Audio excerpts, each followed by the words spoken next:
masa, marilah kita bersama-sama mendengar perkongsian yang akan disampaikan oleh Ustazah Azizah binti Mat Isa. Dipersilakan Ustazah.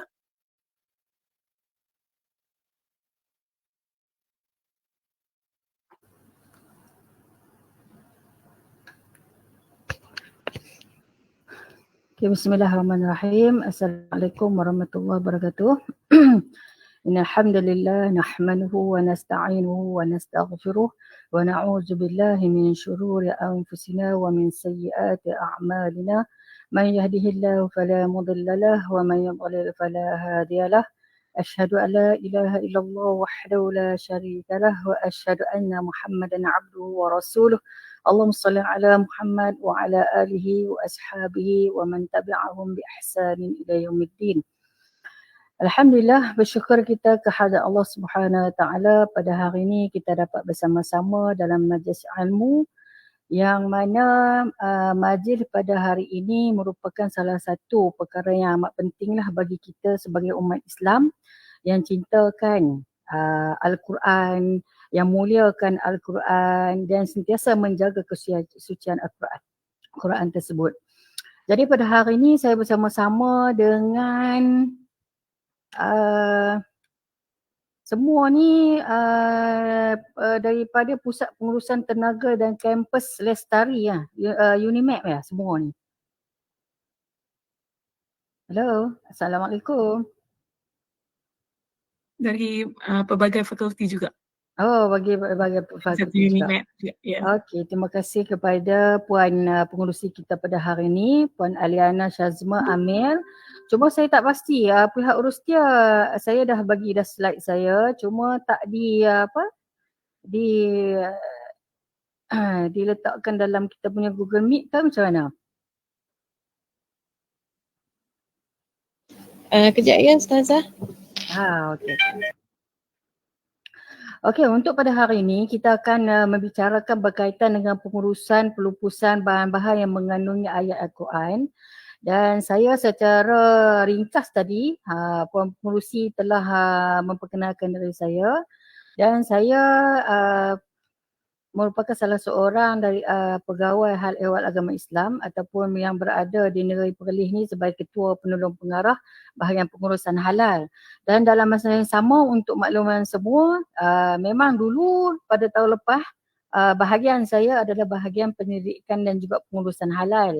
Tapi disebabkan kita ada satu perubahan, pemisahan bahagian yang mana bahagian penyelidikan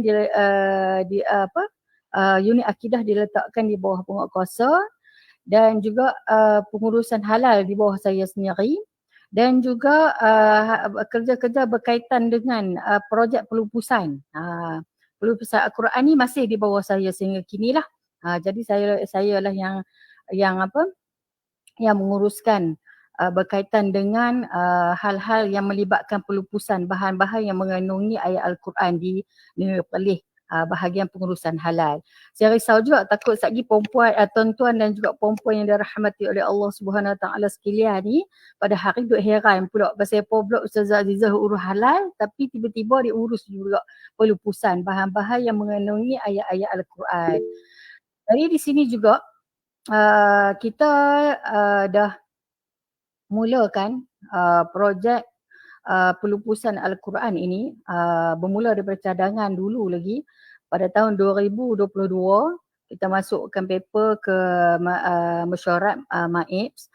Namun duka cita lah sebab projek ni kos dia terlalu besar sehingga kan untuk pembelian relau pun terlalu menelan kos belanja yang terlalu besar sangat. Dan saya pun ada jemput juga pihak UNIMAP untuk membentangkan relau yang dicadangkan supaya kita di Negeri Perlis dapat menggunakan pakai relau tersebut melalui projek yang saya cadangkan itulah. Namun disebabkan kos yang tinggi jadi majlis memutuskan bahawasanya kita hanya menyediakan tempat pengumpulan Al-Quran sahaja di Negeri Perlis.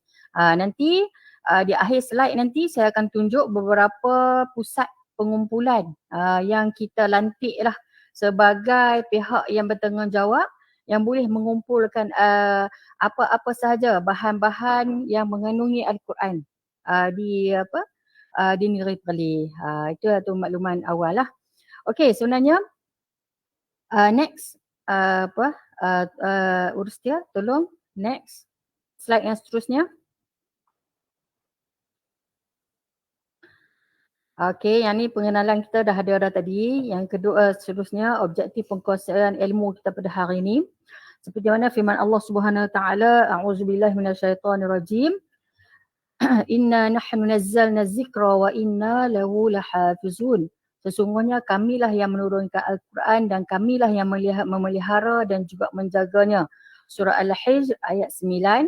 Dan inilah merupakan salah satu dalil yang mana dalil Al-Quran tidak akan hilang sehinggalah hari kiamat, dan juga sesungguhnya di sisi Allah lah, Allah lah yang menjaga Al-Quran ini, dan tanggungjawab kita juga sebagai hamba Allah Subhanahu Wa Taala untuk menjaga kalamullah ni supaya sentiasa berada di dalam keadaan yang baik, keadaan yang suci dan juga sebagainya. Seterusnya, slide yang seterusnya daripada Abu Ruqayyah bin Aus Al-Ari radhiyallahu anhu, bahwasanya Rasulullah SAW bersabda, adinu nasihah. Qulna liman? Qala lillah wa li kitabihi wa li rasulihi wa li a'immatil muslimin wa ammatihim. Maksudnya agama itu merupakan nasihat. Kami bertanya untuk siapa? Sabda baginda Rasulullah SAW, yakni mereka yang ikhlas kepada Allah, mereka yang tunduk dan patuh kepada kitabnya, rasulnya, kepada para pemimpin, orang Islam dan masyarakat keseluruhannya. Hadis riwayat Muslim. Okey. Di sini apabila saya tengoklah jemputan untuk memberikan ceramah dalam program webinar pada hari ini berkaitan dengan pengurusan pelupusan bahan-bahan cetakan yang mengenai Al-Quran ni, ia bertepatanlah dengan hadis daripada Abu Ruqayyah ni, yang mana ini adalah satu tuntutan dan agama itu merupakan satu nasihat. Mereka yang ikhlas kepada Allah, mereka yang tunduk dan patuh kepada kitabnya, rasulnya, pada para pemimpin orang Islam dan masyarakat keseluruhannya. Maksudnya kita ni berusahalah untuk menjaga kalamullah supaya sentiasa terpelihara, dan inilah merupakan salah satu perbuatan yang paling mulia lah di sisi Allah Subhanahu Wa Taala. Jadi di sini saya nak tengok, kalau saya tengok dalam kita punya webinar ni terdapat 231 peserta. Saya harap saya tak cakap seorang-seorang lah nak. Ada semua kan ni? Boleh mendengar dan juga boleh memahami dengan apa yang saya sebut kan tadi? Boleh no? Saya pun risau juga sebab saya duduk cakap seorang-seorang, jalan semua pekat tidur pula kan? Okey. Okey, seterusnya dalam Majmu' Al-Fatawa menyatakan bahawasanya guru kami Syekh Muhammad Saleh Al-Utsaimin berkata, tidak syak bagi kita bahawa Allah telah mensifatkan Al-Quran itu, iaitu Al-Quranul Karim, dengan sifat-sifat yang agung seperti bijaksana, mulia dan juga agung. Jadi di sini sesiapa sahaja yang menjaga Al-Quran itu, sama ada daripada segi menghafalnya, mentadaburnya, memahaminya, merupakan salah satu perbuatan yang bijaksana, mulia dan juga agung. Termasuklah kepada sehinggalah Al-Quran itu sudah tak nampak rupa pun kita anggap benda tu, Al-Quran itu salah satu yang paling mulia di sisi kita, di sisi Allah Subhanahu Wa Taala, dan kita ingin menjaganya dengan sebaik-baiknya. Okey. Okey, next seterusnya. Okey, sebelum tu saya nak menyatakan bahawasanya Al-Quran yang yang berkaitan dengan tajuk kita pada hari ini, pelupusan bahan-bahan yang mengenai Al-Quran ni. Yang paling awal sekali saya nak maklumkan kepada semua, Al-Quran yang hendak dilupuskan ni kita kena faham apa yang membolehkan, yang mengharuskan kita melupuskan Al-Quran tu. Adakah Quran tu duduk sebiji macam tu, ataupun hanya terkoyak sikit-sikit, ataupun Quran yang lama, Quran yang dah rosak, yang dah buruk. Contohnya Quran Majid yang lama-lama dulu kan. Quran Majid yang lama-lama dulu kalau kita tengok sekarang ni dia jadi coklat, ataupun dia punya helaian dia pun dah tak boleh nak pegang dah, ada yang pecah-pecah ataupun dah terkoyak sendiri. Ataupun kalau orang tua-tua kita kata makan diri sendiri. Jadi Al-Quran ataupun apa-apa teks yang mengandungi ayat-ayat Al-Quran, kita kena pastikan bahawasanya tujuan kita tu bukannya untuk tujuan sebagai untuk meremeh-remehkan Al-Quran tu ataupun untuk menghina Al-Quran tu sendiri. Sebab selagi mana boleh dibaca, para ulama menyatakan bahawasanya selagi mana kita boleh membaca Al-Quran tu, diharap kita tidak perlu pun untuk melupuskannya, membakarnya atau menanamnya. Sebab itulah slide saya di sini perlu diingatkan. Imam Khatib Asy-Syirbini menyatakan bahawasanya makruh membakar Al-Quran tanpa tujuan, melainkan untuk menjaga kesuciannya. Jadi awal-awal sekali kita kena tanya diri kita, kenapa kita nak melupuskan Al-Quran? Adakah disebabkan kita tak baca di rumah kita dah lama, duk berabuk dalam almari, dalam gobok, dalam bilik? Orang Melayu kita ni, salah satunya yang paling kita sedihnya, dia punyanya memuliakan Al-Quran ni letak tempat yang tinggi. Takut sagi anak-anak kecil capai, takut sagi tersentuh sebab tak ada ayat semayang, sehingga ke Al-Quran tu berabuklah atas lemari tu, tak dibaca. Tu salah satunya. Tengok-tengok loh, dah makan diri dah Al-Quran ni. Dah koyak sendiri, buka-buka pun dah terkoyak sendiri. Sedih, waktu tu sedih. Tapi bila diingatkan balik sejauh mana selama Quran tu berada di rumah kita, adakah kita telah mengelaknya untuk membaca, untuk memahami, untuk mentadaburkannya. Itu salah satu. Kena tanya diri kita balik, adakah Al-Quran yang berada di rumah tu semata-mata untuk hiasan, semata-mata untuk diletakkan di tempat yang tinggi, ataupun semata-mata untuk menghalau hantu, jin, syaitan dan sebagainya. Ada juga jenis-jenis macam ni. Dulu-dulu kan, masa kecil-kecil kita dulu kan sanggup kita letak di tepi bantai, takut sagi duk asrama kan, duk asrama orang cerita macam-macam. Jadi letaklah di tepi bantai supaya Al-Quran tu melindunginya daripada gangguan jin dan juga syaitan. Itu adalah salah satu apa yang kita lakukan di masa kita duk asrama dululah. Seperti mana yang dikatakan, dan makruh membakar kayu yang diukir padanya Al-Quran, melainkan dengan tujuan penyelenggaraan Al-Quran. Jadi apa-apa kembali kepada niat kita, maka tidak makruh ini seperti yang diambil daripada pendapat Abdul Salam berdasarkan buatan Uthman radhiyallahu anhu yang membakar mushaf. Jadi rujuk Mughni Al-Muhtaj 1/152. Jadi di sini saya nak ingatkan juga tuan-tuan dan juga puan-puan yang dirahmati oleh Allah Subhanahu Wa Taala sekalian, untuk kita melupuskan Al-Quran yang saya akan sentuh pada hari ini adalah untuk kita buat sendiri di rumah. Kita buat sendiri di rumah. Kita dah tengok banyak dah artikel, kita dah tengok dah semua keneri-keneri yang berada di Malaysia ni, mereka ada pusat pelupusan Al-Quran sendiri. Contohnya di wilayah Persekutuan, dia orang dah ada satu Darul Kalam.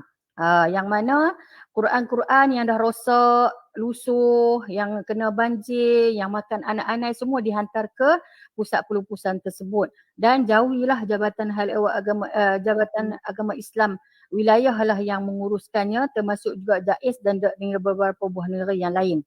Tapi di sini pada hari ini saya nak mengajak tuan-tuan dan juga puan-puan yang dirahmati oleh Allah Subhanahu Wa Taala sekalian untuk melakukannya sendiri di rumah. Salah satunya ini adalah matlamat kita lah. Yang pertama disebabkan kita nak muliakan Quran tu.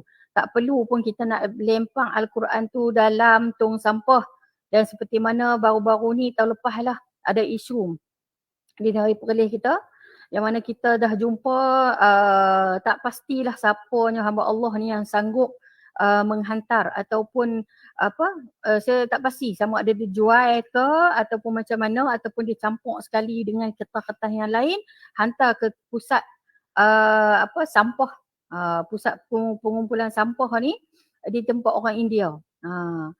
Jadi sedihlah benda ni yang berlaku bila kita sebagai orang Islam ni sampai tak tahu arah nak buat macam mana. Sehingga akan sanggup meletakkan Al-Quran tu di dalam tong sampah dan juga sebagainya. Sedangkan benda ni mudah saja pun. Tapi kalau tak belajar dan juga tak ada ilmu berkaitan untuk melupuskan Al-Quran tu, maksudnya habislah tersasarnya hukum yang sebenarnya. Yang kedua, kita nak memuliakan apa-apa sahaja kalimah Allah, nama-nama Allah dan juga hadis Rasulullah SAW yang ada ayat-ayat suci Al-Quran. Yang ketiga adalah menghilangkan sifat asal atau kalimah yang berunsurkan Al-Quran Yang keempat, memastikan Al-Quran sentiasa terpelihara. Okey, seterusnya. Okey, ini adalah beberapa contoh bahan cetakan yang perlu dilupuskan ataupun yang boleh dilupuskan jika dia rosak, lusuh ataupun memang dah tak boleh nak baca. Kena ayak ke, terbakar sikit ke ataupun sebagainya. Lama dah tak sambilkan kita nak buka kertas dia pun dah koyak. Contohnya adalah seperti buku teks ataupun dokumen rasmi. Dokumen rasmi ni termasuk jugalah dokumen-dokumen yang ada di mana-mana agensi kerajaan ataupun mana-mana agensi swasta. Selalunya kami menerima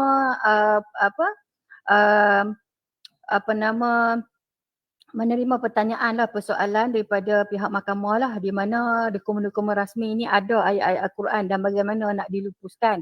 Jadi sejak hari itulah saya tahu bahawasanya termasuk dokumen rasmi yang mempunyai ayat-ayat Al-Quran kita boleh lupuskan mengikut tata cara yang telah ditetapkan lah.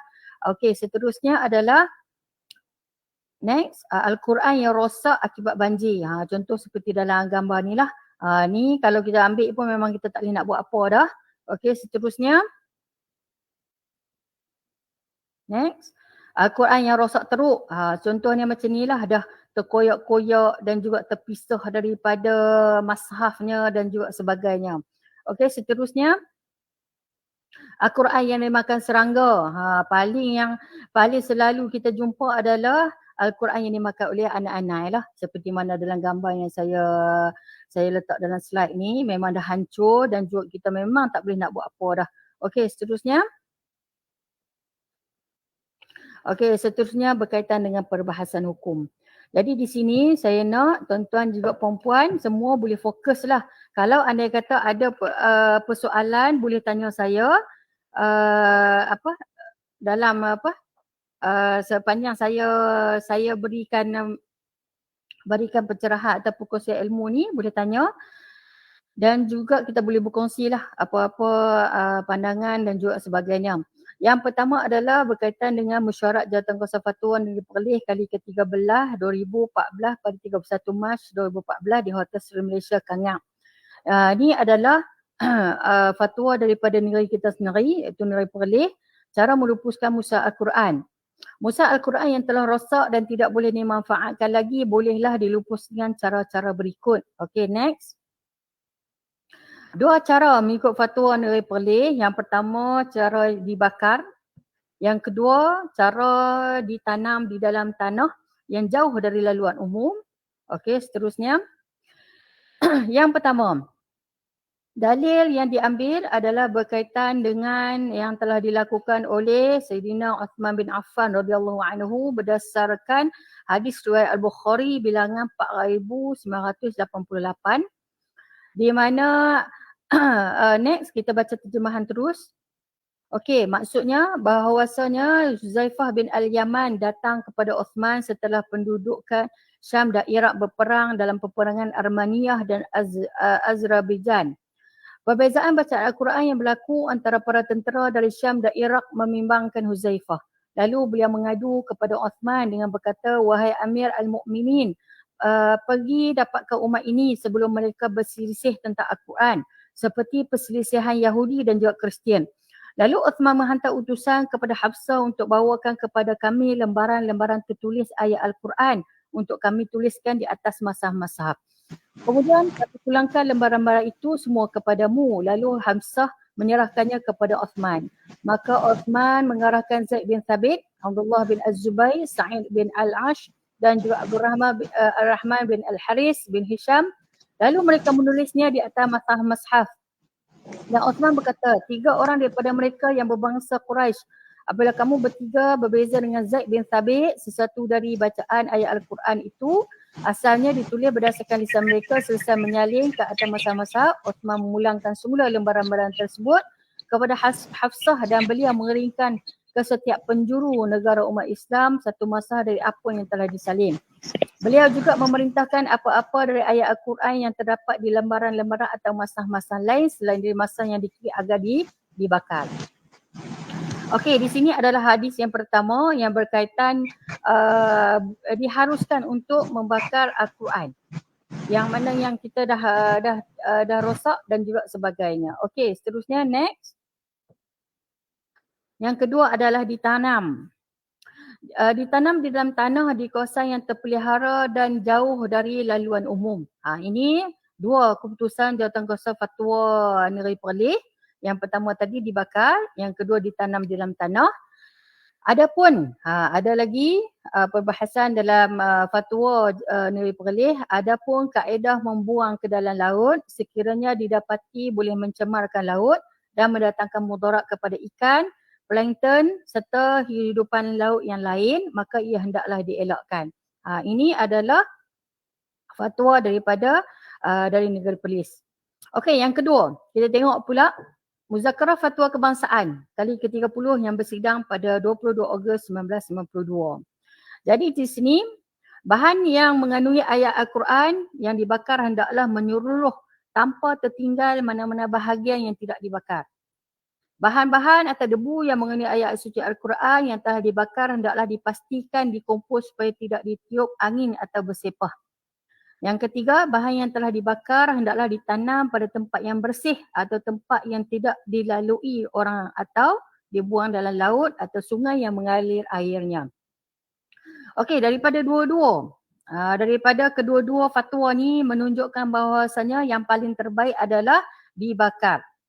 Dan kena pastikan bahawasanya setiap kali dibakar tidak boleh ada apa-apa lagi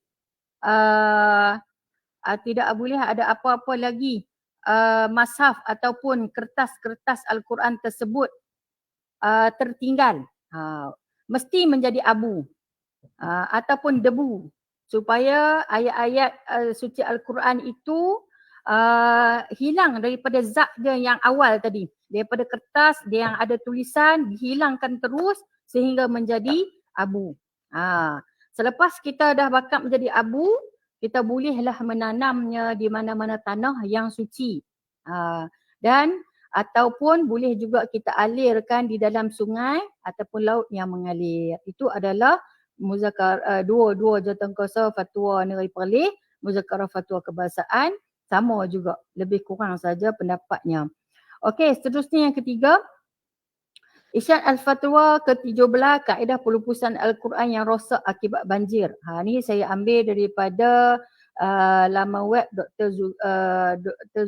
Zulkifli Al-Bakri, yang mana ulama telah berkhilaf kepada dua pendapat. Ini berkaitan kaedah pelupusan Al-Quran yang rosak akibat banjir. Sama jugalah dengan yang mana-mana, sama ada dia rosak terus ataupun sebagainya. Yang pertama adalah mazhab Hanafi dan juga Hambali. Menyatakan bahawasanya mushaf apabila berada pada keadaan yang mana kita tidak mampu membacanya lagi hendaklah ditanam. Al-Buhuti ulama Hambali pula menyatakannya jika sekiranya mushaf telah basah dan lupus hendaklah ditanamnya secara nas. Imam Ahmad menyebut bahawasanya Abu Al-Jauza telah basah mushafnya lantas digali lubang pada masjidnya dan ditanam. Ni maksudnya untuk kaedah sini yang saya faham daripada mazhab Hanafi dan juga Hambali ni terus ditanam. Tak perlu bakar dan juga sebagainya. Sebab apa? Kalau nak bakar pun nak bakar macam mana? Sebab dah rosak dan juga terkena air. Jadi mazhab Hanafi dan Hambali menyatakan bahawasanya terus tanam dalam tanah yang suci, yang tidak ada laluan dan juga sebagainya. Okey, yang seterusnya yang kedua, mazhab Maliki dan juga mazhab Syafi'i, hujah bagi keduanya berdasarkan tindakan Uthman radhiyallahu anhu yang memerintahkan untuk membakar mushaf yang berbeza ditulis. Perbuatan ini telah disaksikan oleh ramai para sahabat. Jadi nak nyatakan di sini, tuan-tuan dan juga puan-puan masih bersama dengan saya ke ni, jangan lena pula tahu pada hari bulan Ramadan ni memang kita ni sentiasa lah pagi-pagi ni mata pun dah kuyu. Dan juga semua anggota badan akhirnya faham, tertutup mata. Saya harap saya tak bercakap seorang-seorang. InsyaAllah. Boleh ke terima ni? Faham tak lagi? Setakat ni? Boleh faham ke? Faham, Ustazah, faham. Faham. Alhamdulillah. Okey, seterusnya. Okey, mazhab Maliki dan mazhab Syafi'i menyatakan bahawasanya mereka mengikut apa yang telah dilakukan oleh Uthman radhiyallahu anhu pada zaman ketika itu adalah zaman Khalifah Uthman sendiri, bukan pada zaman Rasulullah SAW. Jadi pada zaman Rasulullah SAW tidak ada lagi lah mana-mana penulisan Al-Quran ketika itu, dan dipopularkan pada zaman Uthman radhiyallahu anhu. Jadi ketika itu berlaku peperangan seperti mana dalam hadis yang kita baca tadi, disebabkan itulah menyebabkan Uthman terpaksa membuat satu keputusan, Quran-Quran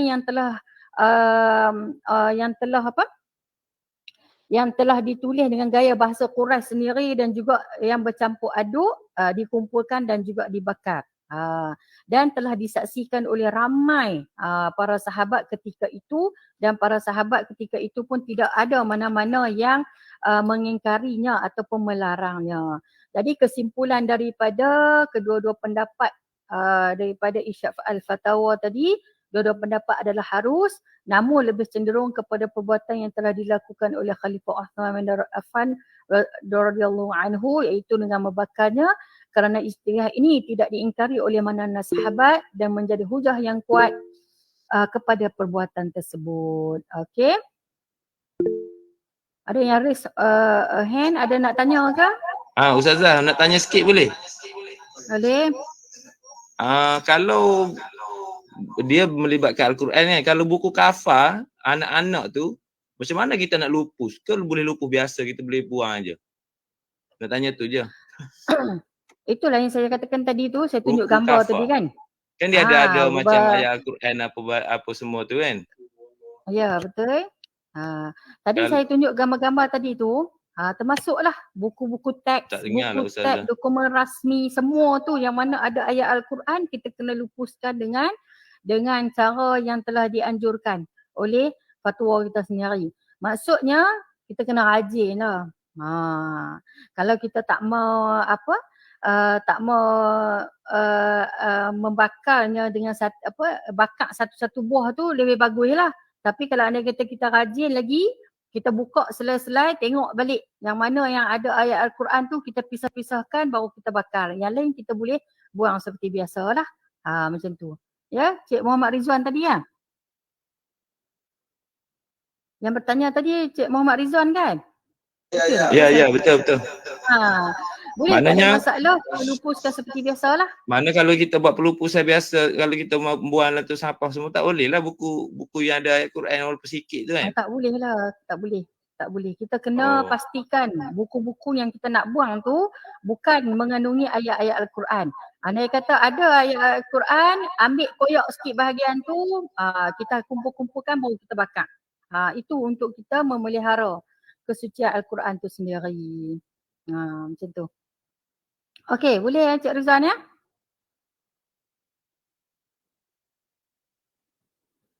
Okey, boleh ya? InsyaAllah kot nak faham kan? Boleh. Terima kasih Ustazah. Okey, seterusnya kebiasaan amalan kita. Cuba tengok sikit kebiasaan amalan kita buat di Malaysia ni. Next. Okey, ni contoh amalan negeri di Malaysia kita. Kebanyakan negeri memang kita ada tempat pelupusan Al-Quran ya. Dan juga kita ada relau dan juga kita ada satu building lah, bangunan. Seperti mana di Perak ni dan juga di negeri lain, memang kita ada satu relau yang boleh membakar, yang mana orang ramai ataupun umat Islam boleh menghantar di mana-mana tempat sahaja. Dan sekarang ni banyak juga yang menjalankan bisnes melupuskan Al-Quran. Jadi tuan-tuan dan juga puan-puan yang mana yang boleh untuk boleh buat pusat pelupusan Al-Quran sendiri, bolehlah untuk menjana pendapatan. Contohnya kalau negeri-negeri Selangor sekilo ditimbang Al-Quran itu ataupun apa-apa cetakan sebanyak RM8. RM8 1 kilo. Jadi memang untunglah bila saya tengok di negeri Selangor yang aktif, Selangor, Kuala Lumpur, memang dia adalah kaedah-kaedah yang tertentu. Yang seterusnya, apabila dah dibakar di relau ataupun tempat pelupusan masing-masing, di pusat pelupusan masing-masing, kebanyakan negeri akan bekerjasama dengan Jabatan Laut, Maritim dan juga agensi-agensi yang terlibat lah untuk menghantar ataupun membuang abu-abu Al-Quran tersebut di laut. Jadi abu-abu ni ada setengah tempat ataupun pusat pelupusan diletakkan di dalam cube. Dibuat secara cube dan dia orang tak buatlah secara abu tu. Dulu-dulu masa 10 tahun yang lepas memang pun masa kami masa saya berada di Jabatan Agama Islam Wilayah Persekutuan, kaedah yang dilakukan adalah kaedah membawa abu di tengah-tengah laut. Jadi bila kita buang je abu tu semua mai ke muka kita semua sekali lah, masuk habislah mata. Jadi setelah kita tengok mempunyai masalah sikit lah kan dengan abu yang banyak dan juga sebagainya. Jadi adalah beberapa tempat pelupusan swasta mengendalikan abu-abu tersebut secara cube ataupun meletakkan dalam bekas-bekas bulat ataupun dalam kotak-kotak kecil, senang untuk dilupuskan di laut dan juga sebagainya. Ini adalah kaedah yang selalu diguna pakai. Tapi untuk kita buat di rumah ni tak payahlah gagah pula duk start kereta pula pi sampai ke jeti tu. Pi ke jeti Kuala Perlis, tengok jeti Kuala Perlis, ayak pun surut. Ni nak pergi tahu tang mana pula dah. Ustazah kata kena pergi tahu dalam laut. Tak payah duk susah-susah hati sebenarnya. Jadi kaedahnya senang saja. Bakar, pastikan abu tersebut pastikan kertas-kertas tersebut menjadi abu yang betul-betul debu. Sehingga sehalus-halusnya. Jadi kita tak mau ada lagi kertas-kertas yang ada nampak tulisan-tulisan ayat Al-Quran tersebut. Jadi habis saja kita dah bakar dan dah jadi abu, kita bolehlah letak dalam plastik ataupun sebagainya, pi korek tanah di atas bukit ataupun sebagainya. Yang penting bukan tempat laluan umum. Yang kedua bukan tempat bernajis. Contohnya pi korek tepi toilet ke, pi korek tepi ayak kumbahan ke, jangan. Jadi kita letakkan di tempat yang sesuai. Ni adalah pendapat para ulama. Para ulama nak menjaga Al-Quran tu bila dibakar dan juga ditanam. Dan pastikan tempat itu tidak menjadi tempat laluan dan juga bersih. Okey, seterusnya. Next. Okey, kaedah yang boleh dipraktikkan sendiri oleh umat Islam yang pertama sekali. Ni Cik Muhammad Rizal yang tadi tanya tadi tu. Andai kata cetakan-cetakan yang bukan daripada mashaf. Salah satunya kita kena faham orang Melayu kita ni kadang-kadang mereka tak faham. Mashaf mereka tak nak faham. Quran terjemahan tak faham. Bila kata je Quran ni, ni Quran ni tak boleh pegang ni, tak ada wuduk tak boleh pegang. Tengok terjemahan. Terjemahan tidak ada masalah. Kita boleh pegang walaupun kita tidak ada wuduk. Tapi apabila disebut mushaf, mushaf maksudnya seketui Al-Quran ni yang tidak ada apa-apa terjemahan. Sama ada bahasa Melayu ke, bahasa Inggeris ke, bahasa Cina ke dan juga sebagainya. Maksudnya dia tidak ada pencampuran mana-mana bahasa dalam kitab tersebut ataupun seketui dia tu dia memang pure Quran yang betul. Boleh faham sebab bila saya pergi kuliah saja saya sebut kita tak boleh pegang masa Al-Quran tanpa berwuduk. Tapi bila disebutnya ramai makcik-makcik ni kadang-kadang kakak kita ni macam ngebela. Habis tu Ustazah ni boleh pegang tak? Jadi dia tak boleh nak faham antara terjemahan, Al-Quran terjemahan, mashaf dan juga sebagainya. Jadi kena faham elok-elok apa yang dimaksudkan mashaf, apa yang dimaksudkan terjemahan Al-Quran. Jadi di sini yang awal sekali andai katalah Quran-Quran tersebut, ni tak perlulah buat macam hak dalam gambar ni.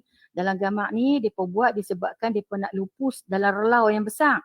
Jadi nak masuk dalam relau ni dia ada kaedah dia sendiri. Yang pertama dirincih-rincihkan ataupun diasing-asingkan. Kalau tidak tak boleh nak masuk dalam relau ataupun tak terbakar secara keseluruhan. Jadi ini adalah proses yang mana di awal awal proses kita perlu asing-asingkan dulu. Tapi kalau kita setakat buku kafar di rumah ataupun buku-buku agama yang lain, kita cek lah. Kalau kita nak bakar satu buah buku tu tersebut pun tidak ada masalah. Tapi bila dia buku yang tebal, dia akan menjadi masalah untuk menjadikan dia abu sepenuhnya. Jadi seeloknya kita asing-asingkan dulu siap-siap, kita perca-percakan dia dulu, kita rincih-rincihkan dia dulu, barulah kita buat proses yang seterusnya. Okey, seterusnya next. Okey, membakat teks yang punya ayat suci Al-Quran. Saya duk tanya pula Ustazah nak bakat kat dalam mana pula. Ikut suka nak bakat dalam mana pun. Dalam tong drum ke, dalam tong roti ke. Tak kisahlah. Yang penting waktu kita bakat tu dia tak pergi berterbangan di merata-rata. Jadi kita kena menggunakan kaedah yang betul lah. Letak dalam tone drum tu sebaik-baik yang mungkin lah. Kita letak dalam tone drum, sebenarnya kita letak kertas-kertas Al-Quran tu sendiri dalam tu dan kita bakar. Pastikan selagi tak habis menjadi abu, lagi itulah kita duk bakar dalam tu. Habis sampai selesai menjadi abu, alhamdulillah kita boleh dah untuk proses yang seterusnya. Okey, seterusnya. Ni pengendalian abu. Ni yang saya tunjuk ni sebab saya tak buat lagi untuk buat sorang-sorang kan, cara sorang-sorang. Jadi pengendalian abu ni seperti mana abang kita ni pakai macam dengan Power Rangers ni, tak perlulah pula kita pakai di rumah macam tu. Ni disebabkan dia orang projek yang terlalu besar untuk buat pelupusan Al-Quran ni menggunakan relau yang besar. Jadi habuk-habuk tu menyebabkan akan masuk mata, hidung dan juga sebagainya. Tapi macam kita proses cara elok lah.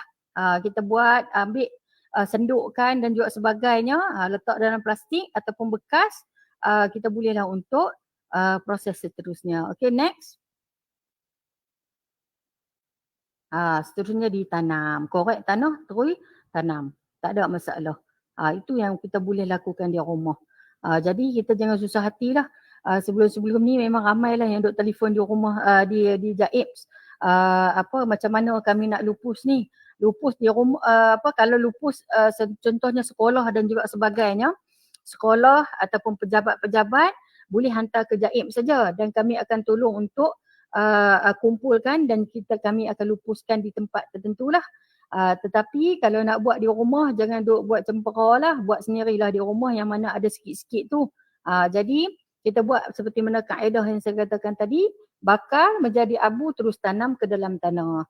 Kalau rajin, pilihlah mana-mana sungai yang airnya mengalir, tuanglah di dalam sungai tersebut. Itu cara pelupusan yang kita boleh lakukan. Okay, next.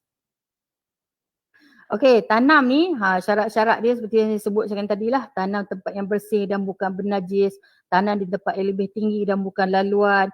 Boleh tanam usaha yang tidak dibakar. Tidak meninggalkan apa-apa kesan ataupun abu. Okey, di sini juga mesti ada orang akan tanya, masa nak buat tu abu tu Ustazah, anda kata tak ada wuduk, boleh ke kami buat? Tak ada masalah.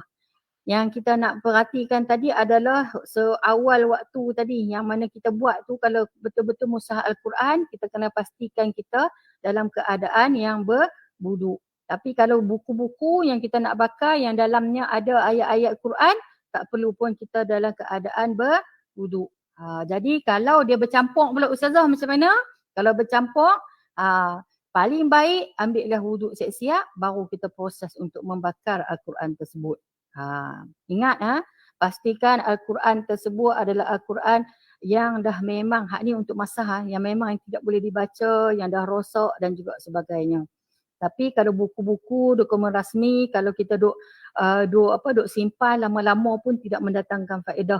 Nak jual kertas-kertas tu boleh jual, tapi disebabkan ada ayat-ayat suci Al-Quran, pilih dulu, lepas tu kita bakar secara sendirian di rumah dan juga sebagainya. Okey, seterusnya.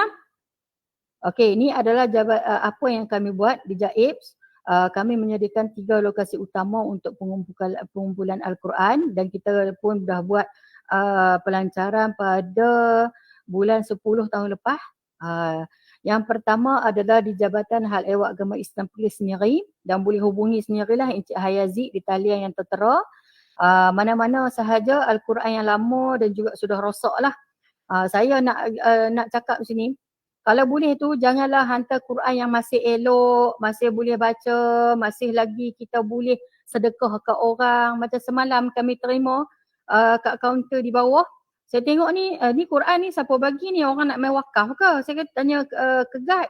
Tapi bila tengok dak ni dia pun nak lupus la haula wala quwwata illa tengok ya Allah. Quran yang masih elok. Masih elok, yang tidak berbuka dan juga yang tidak berbaca, yang tak dibaca lagi sebenarnya.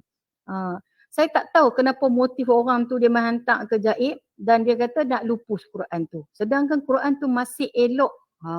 Boleh jugalah kalau masih elok lagi Quran kita di rumah, gamak-gamak banyak sangat Quran di rumah, bagilah ke orang ataupun hadiahlah pada orang lain daripada dia suci di dalam debu begitu sahaja, tidak ada siapa-siapa membacanya. Kita ni kalau orang jual Quran ni excited nak beli. Tengok dengan Resam Osmaninya, tengok dengan Yayasan Restu buat corak-corak, teruja dengan corak-corak yang ada di sekeliling Al-Quran. Tetapi bila balik di rumah aja buat perhiasan. Duduk lama lapuk dia sehinggalah dia suci di dalam debu sendirian. Itu yang kita tak mahu nah. Beli Al-Quran, pastikan kalau bolehlah kita ni Al-Quran ni kita guna sehingga seumur hidup kita ni satu sahaja. Kalau boleh. Inilah Al-Quran Mak, inilah Al-Quran Umi, inilah Al-Quran Walid yang lama dah.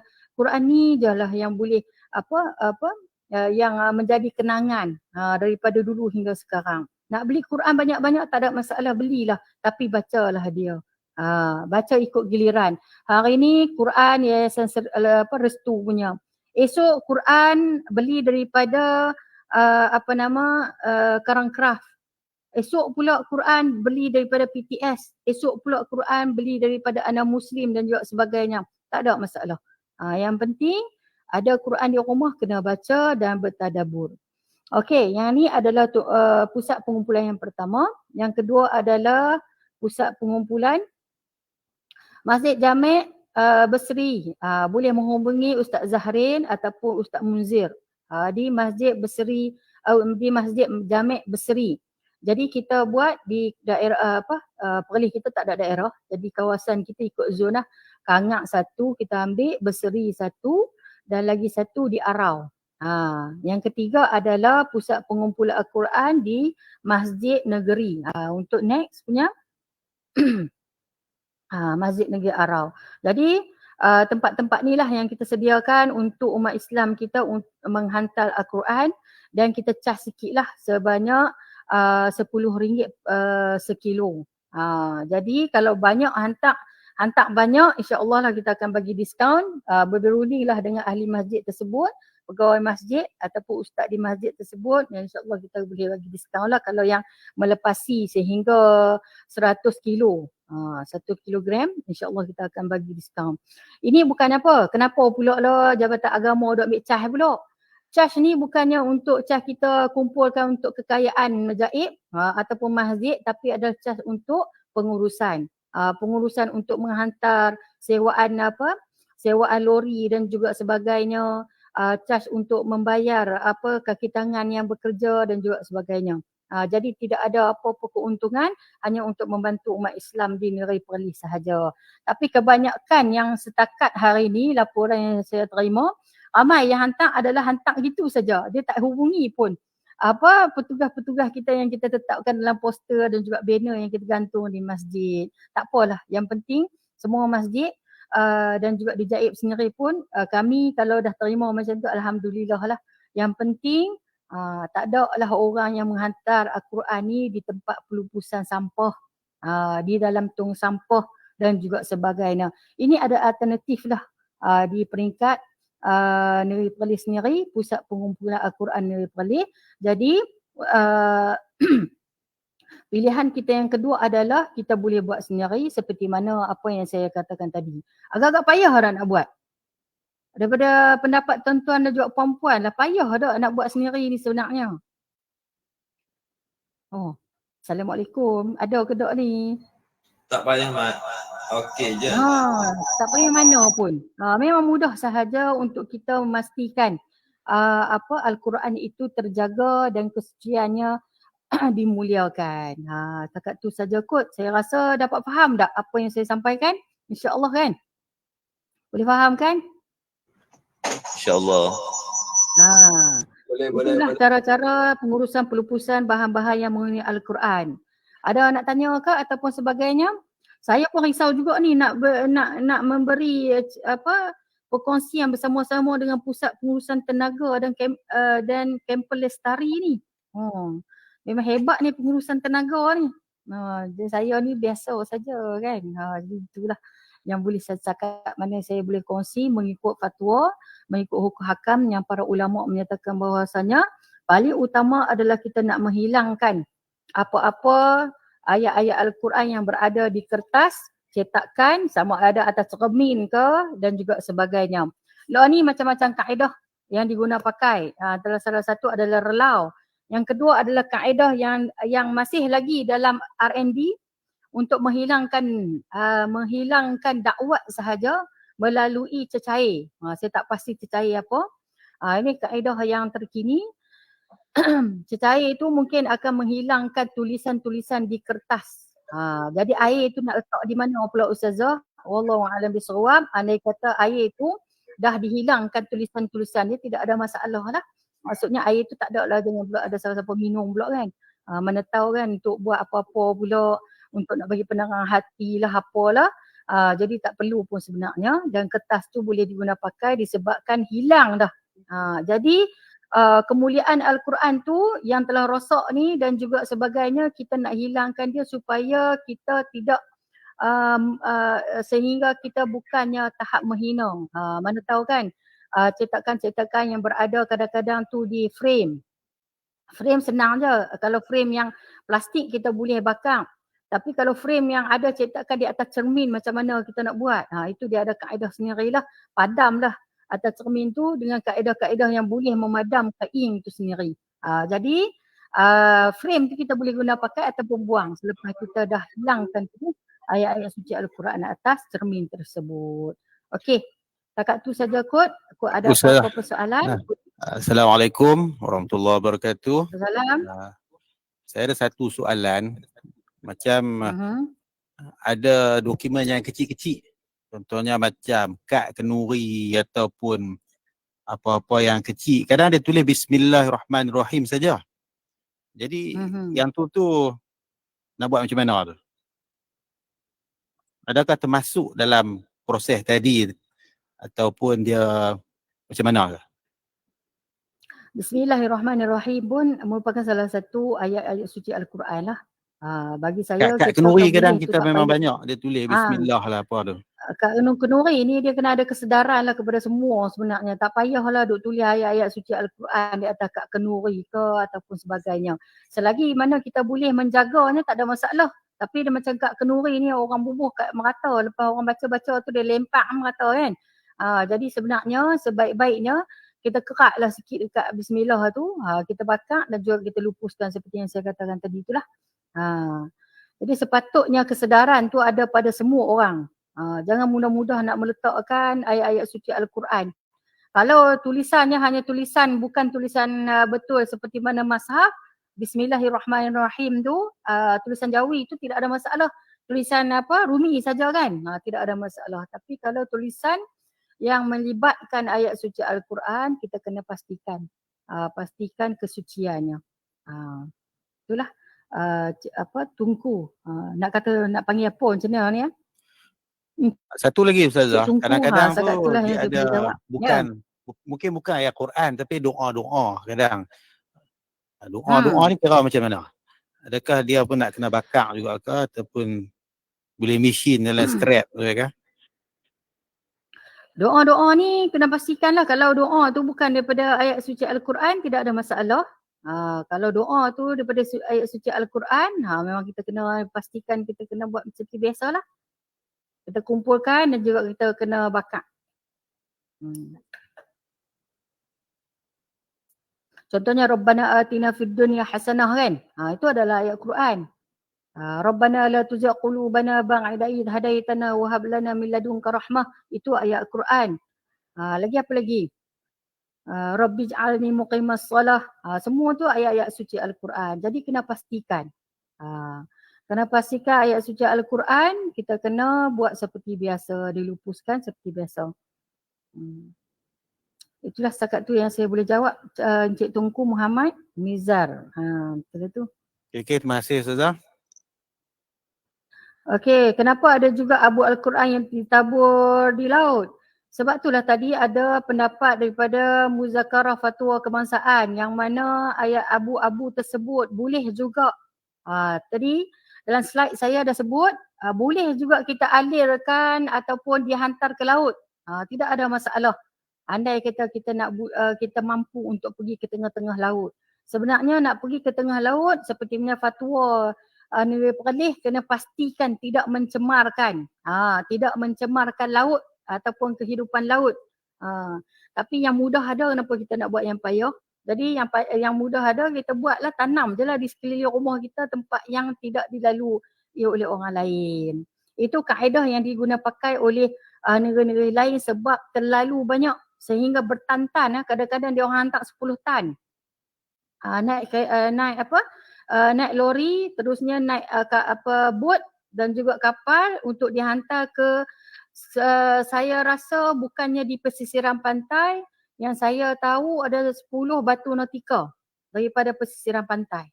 Jadi memang tengah-tengah laut betul. Dihantar ke sana disebabkan kuantiti ataupun kapasiti yang terlalu banyak. Tanam dalam pasu bunga boleh ke Ustazah? Kenapa nak tanam dalam pasu bunga? Pasu bunga tu tak ada siapa nak langkah dan juga sebagainya, tak ada masalah lah, tanam je lah. Tapi jangan pula satgi duk claim pula. Tu masyarakat kita ni dia kreatif. Dia kreatif dan juga inovatif.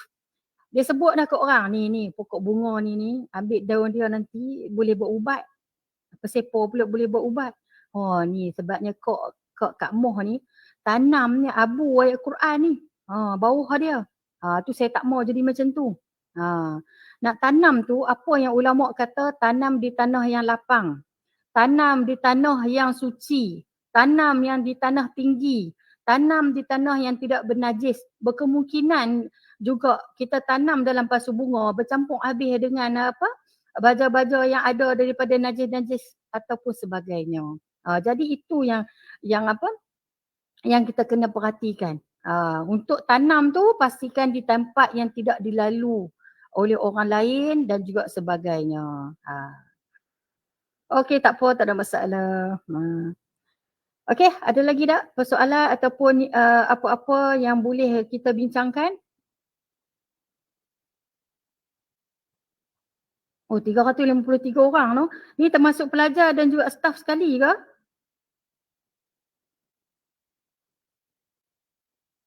Encik Tunku? Staff sahaja. Staf sahaja. Masya Allah, hebatnya.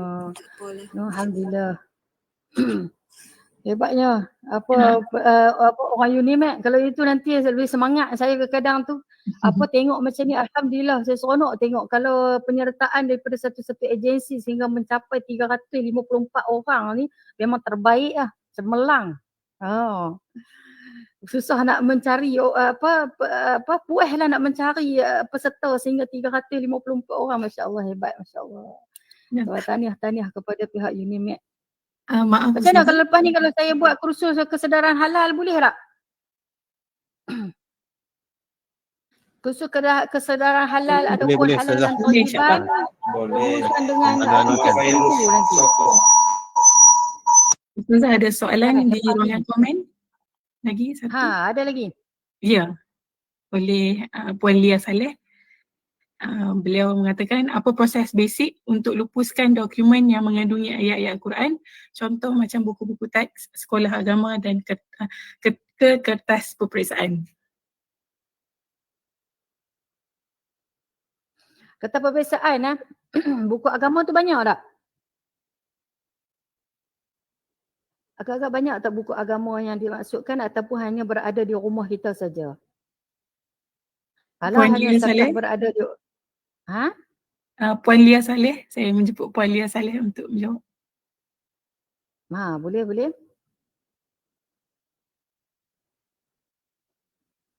Puan Lia Saleh banyak tak?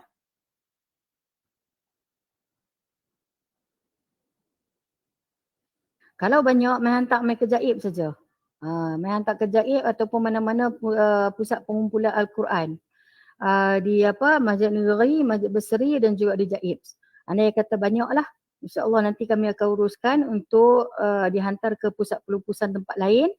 Dan andai kata sikit, di rumah kita sendiri ataupun di office kita sendiri buatlah gotong royong sama-sama, pastikan kalau kita tak mau bakar semua yang ada tu, kita buatlah pengasingan. Itu yang saya katakan tadi. Kalau rajin buat pengasingan. Kalau tak rajin, pastikan dulu dipisah-pisahkan dulu untuk memudahkan urusan pembakaran. Jadi macam tu. Jadi kalau kita asingkan lebih jimat lah kan. Yang lain tu kertas-kertas yang tidak mengandungi ayat-ayat suci Al-Quran kita boleh buang je. Tak perlulah kita nak bakar semua. Itu yang pertama. Yang kedua, kalau kita tak rajin, kita pecah-pecahkan. Pecah-pecahkan dia punya muka surat bagi ataupun rincihkan lah dengan mesin rincih di office tu. Terus kita bakar. Bakar seperti biasa lah. Ni kita boleh buat sendiri di rumah, pastikan jauh daripada penduduk, jauh daripada kalau Unimed, di kawasan Unimed dicuping kan. Tidak ada masalah jugalah nak buat. Tapi kalau berada di area Kangak ni, janganlah. Nanti alas sekitar mai pula, susah pula. Sebab kami pun awal dulu kami nak bawa relau. Ada satu relau yang Maib bagi bantuan kepada sekolah SMK Kuala Perlis. Nak bawa balik ke belakang Jaib ni, dimandangkan Jaib berada di dalam kawasan Kangak, kami tak jadilah sebab dia mengganggu alam sekitar. Jadi kalau mana-mana agensi nak buat, pastikan berada di kawasan tuan-tuan dan juga perempuan semua yang jauh daripada orang, yang mana asap dia tidak mengganggu lah. Tidak mengganggu persekitaran dan juga alam sekitar. Itulah, boleh saja buat, tidak ada masalah seperti mana yang saya katakan tadi. Boleh faham kot nak Puan Lia tadi? Assalamualaikum Ustazah. Ya. Saya ada soalan, saya Yunis. Bagaimana kalau kata ayat Al-Quran ada yang diorang tulis dalam bentuk tulisan kufi tu? Kufi? Kan yang ada bentuk tulisan yang itulah, yang berseni itulah kan? Hot lah. Kalau macam tu lah, kalau ada maksudnya misalnya lah, yang tu kan diorang buat dalam bentuk frame gambar kan, frame lah dalam berbingkai kan, canvas tu lah. So macam mana kita nak lupuskan kalau misalnya benda terkoyak kan? Lupuskan kaedah dia sama juga Puan. Sama juga, kita bakar saja dan juga kita tanam. Baik. Okay, terima kasih. Bakar tu pastikan kalau canvas tu dia macam plastik, betul tak? Pastikan kalau boleh tu dia dah menjadi, dia tak jadi abu lah, tapi dia dah rentung lah, orang kata rentung sehingga tidak ada lah nampak lagi tulisan Al-Quran tu. Lepas tu terus kita tanam, tidak ada masalah. Okay, ada lagi tak? Puan Razlina. Puan Razlina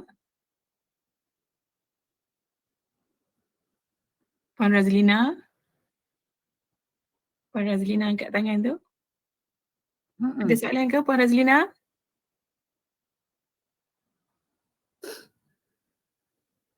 Tertekan kot.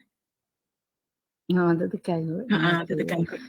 Ada apa yang confuse lagi ke ataupun sebagainya, kalau nak ikutkan kaedahnya adalah sama sahaja, tidak perlu memeningkan kepala, kita boleh buat sendiri saja di rumah. Pastikan ayat Al-Quran yang betul-betul ayat suci Al-Quran, kalau masalah kita tak ada masalah.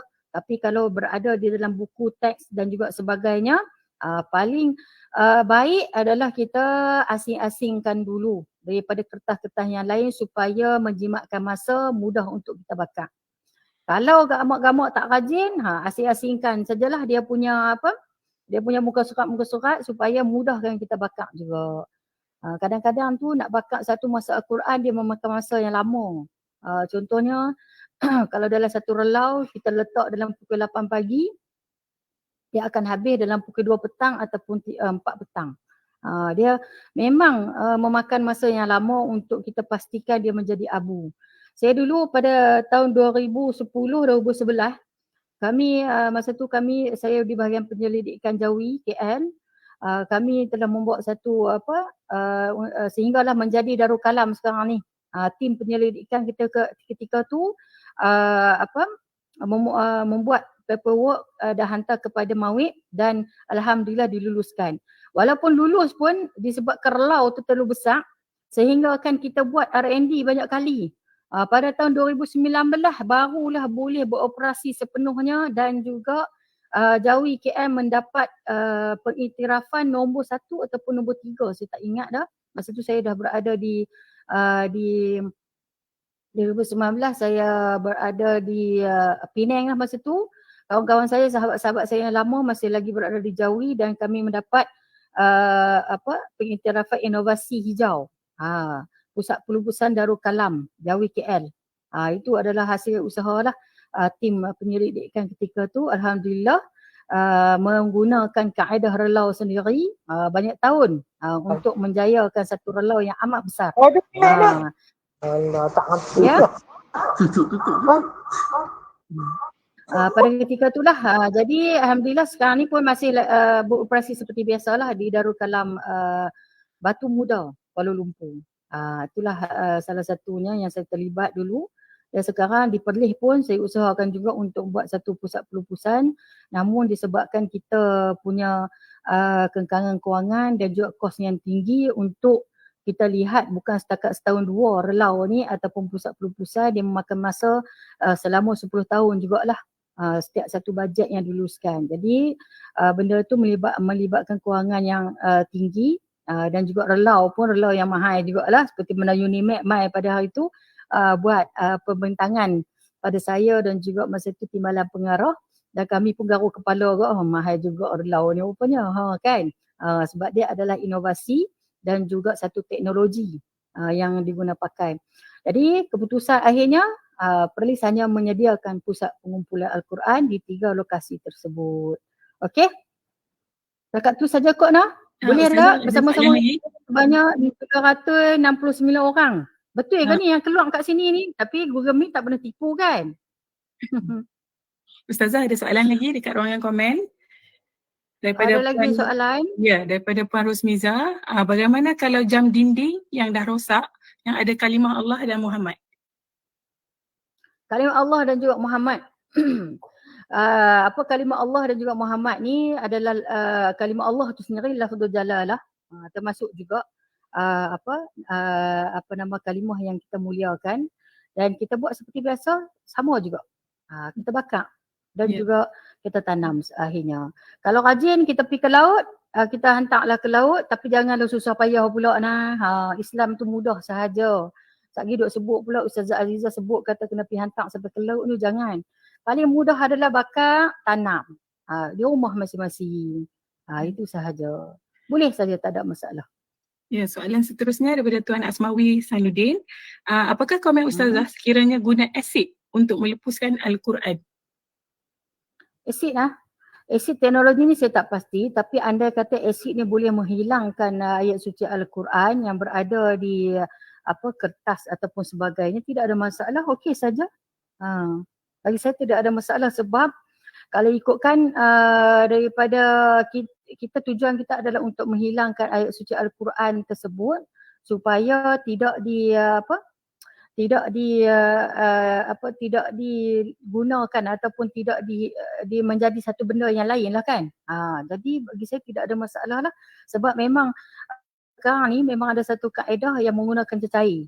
Saya tak pasti cecair itu asid ke alkali ke, wallahu a'lam bissawab, tapi memang waktu semasa kami menyediakan paperwork untuk Maib masa tu memang ada satu syarikat ni. Saya tak pasti dia per Unimed ke, wallahu a'lam bissawab, memang membentangkan berkaitan kaedah melalui cecair. Masa tu semua ada tuanku, Raja Muda dan juga semua ahli mesyuarat lah, termasuk Tuan Haji Nazim, termasuk Profesor Sohibul Samahah kita dan juga sebagainya, semua ahli semua ada ketika tu. Mungkin kaedah tu mungkin tidak ada masalah, cuma kos sahaja yang terlalu tinggi menyebabkan kita pun minta maaf lah, surrender lah kot saya rasa untuk mengambil kaedah tersebut sebagai kaedah yang boleh digunakan pakai dinilai perlih lah secara menyeluruh. Tapi kalau anda kata ada pihak yang boleh buat secara free, tak ada masalah lah kot. Bagi saya tidak ada masalah. Sebab dalam fatwa pun, dalam perbahasan ulama pun tidak ada masalah untuk menghilangkan sama ada menggunakan cecair ataupun sebagainya. Okey? Ada lagi tak?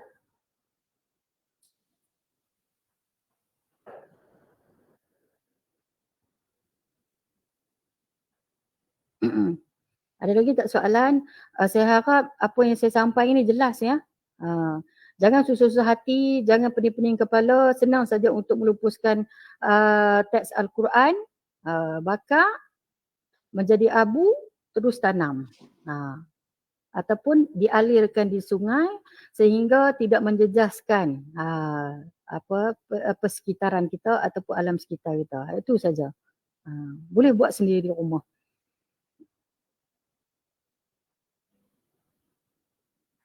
Okey, ada apa-apa lagi tak?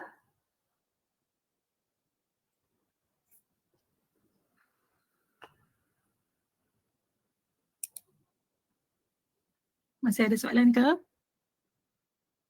Masih ada soalan ke? Baik. Kalau tak ada, bolehlah kot kita ni. Okey, baik. Terima kasih tuan-tuan dan puan-puan yang mengajukan soalan. Ribuan terima kasih juga diucapkan kepada Ustazah Azizah kerana sudi menjawab soalan-soalan yang diajukan. Dengan itu berakhirnya sesi soal jawab webinar pada pagi ini. Alhamdulillah sudah hampir tiba kita di penghujung webinar. Sebelum berakhirnya sesi webinar kita pada pagi ini, kita teruskan sebentar untuk sesi fotografi. Diminta kerjasama hadirin sekalian untuk membuka kamera bagi merakam kenangan kita pada hari ini. Kita bergambar dulu. Boleh ke? Kat kamera. Tuan-tuan dan puan. Boleh. Right.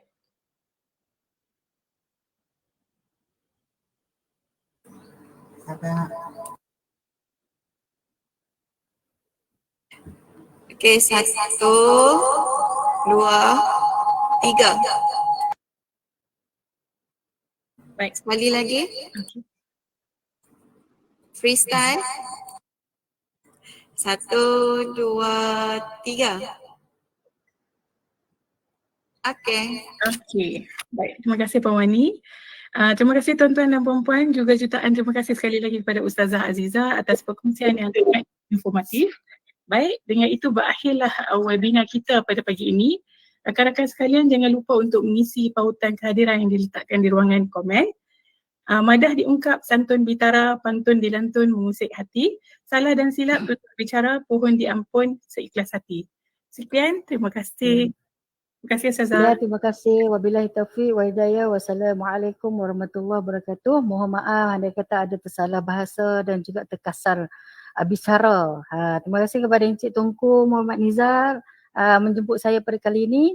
InsyaAllah kita berjumpa lagi di sesi yang lain pula. Assalamualaikum warahmatullahi wabarakatuh. Terima kasih sama-sama.